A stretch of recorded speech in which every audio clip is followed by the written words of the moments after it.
Bonjour, c'est Gilles sur boursicoté.com. Voici l'analyse technique Forex et matières premières pour cette journée du mercredi 4 mars 2015.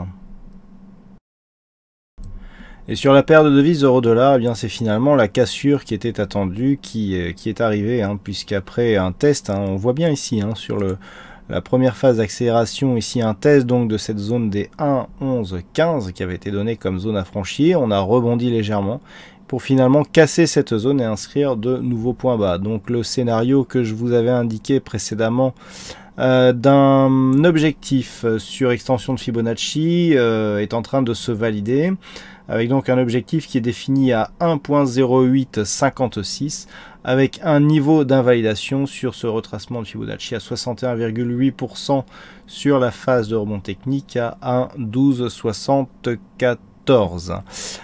Donc voilà, donc on continue effectivement et on valide la poursuite du mouvement baissier moyen terme, puisque lorsque l'on s'écarte un petit peu, nous avons bien eu ici ce trend baissier, rebond technique après un contact ici sur la 11,15 que l'on a cassé aujourd'hui et un retour, donc ce qui fait que alors que le rebond a inscrit un retracement inférieur à 38,2%, à peine supérieur à 23,6.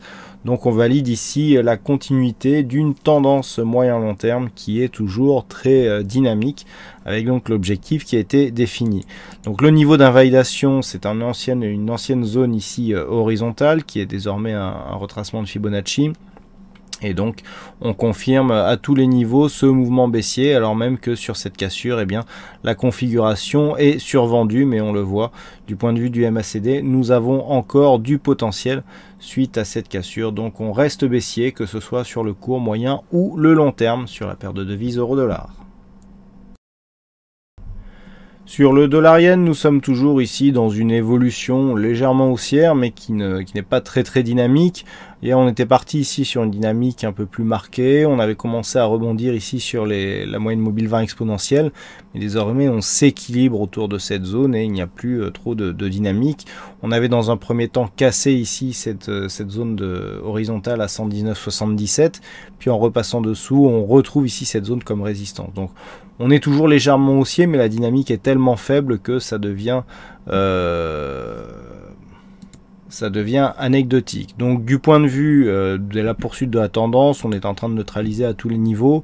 Il faudrait vraiment maintenant repartir au-delà de cette zone des 120,48, voire des 120,70 pour relancer une dynamique haussière, alors que du point de vue de la baisse, c'est toujours cette zone ici des 118,440 qui, en cas de cassure baissière, eh bien, viendrait terminer la neutralisation de cette début de dynamique qui avait été impulsé ici par ce mouvement haussier, avec un retour prévisible dans ce cas sur cette zone des 117,17 voire même 117,24.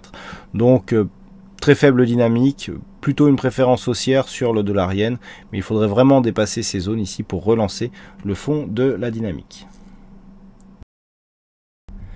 Et enfin sur l'or, je dirais un petit peu comme attendu, c'est plutôt finalement la configuration baissière qui est en train de gagner, si j'ose dire, puisque nous avions ici soit le choix de repasser ici, de casser cette zone de résistance et de casser cette ancienne zone de support qui était aussi en train de devenir résistance pour valider la poursuite d'un mouvement haussier, ou alors de repartir ici à la baisse en direction des 1187, ce qui était le scénario privilégié.